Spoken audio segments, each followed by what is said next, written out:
2024 निर्वाचन पर राजनैतिक दल मानकर प्रकाश पाइलानी तत्परता। पूरी विधानसभा आसन पर किए केउं दलर प्रार्थी हेबे से विषय में कौन से सूचना मिल नथिले आशायी प्रार्थी माने पाग भिड़ा आरंभ कलेनी। आशायी मानक पक्षरु प्रकाश पाइलानी जोगाड़ जंत्र और आरंभ हो गलानी शक्ति प्रदर्शन प्रक्रिया।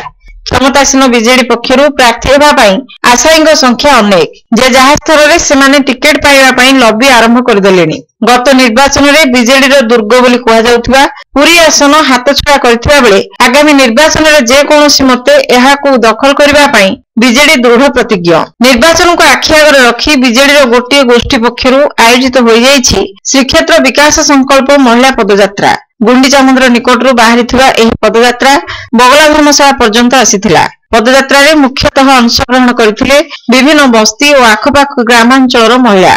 हाथ में शंख चिन्ह थिबा प्लाकार्ड मान धरी महिला माने बिजू पट्टनायक अमर रहे नवीन पट्टनायक जिंदाबाद ध्वनि देई बगला धर्मशाला पर्यंत आसीथिले। सेठारे अनुष्ठित जनसभा रे बिजू युव जनता दल राज्य उपसभापति सुभाषिष खुंटिया पूर्वतन नगरपाल गौरहरि प्रधान अरुणिया नंद प्रमुख भाषण देई पूरी सहर विकास पई बीजेडी सरकार करुथबा कार्यावली संपर्क में उल्लेख करथिले। तेबे एही शोभायात्रा रे दलर कौनसी वरिष्ठ नेता किबा कर्मकर्ता को देखिबाकू मिल नथिला। सूचनायोग्य जे गत डिसेम्बर 26 तारिख दिन दलर प्रतिष्ठा दिवस उपलक्षे जिला कार्यालय रे अनुष्ठित समावेश रे राज्य सांगठनिक संपादक प्रण प्रकाश दास ऑडियो वार्ता प्रचार करा जायथिला। गोष्ठी विभाग भूली समस्त एक होई दल पई कार्य करबाकू से आह्वान देथिले एवं समस्त एकताबद्ध होई कार्य करिवे बोली घोषणा करथिले। मात्र बुधवार दिन कौनसी आनुष्ठानिक कारण न थाई आकस्मिक भाव राज्य बिजू युव जनता दलर अन्यतम उपसभापति सुभाषिष खुंटिया एभली महिला समावेश आयोजन करिबा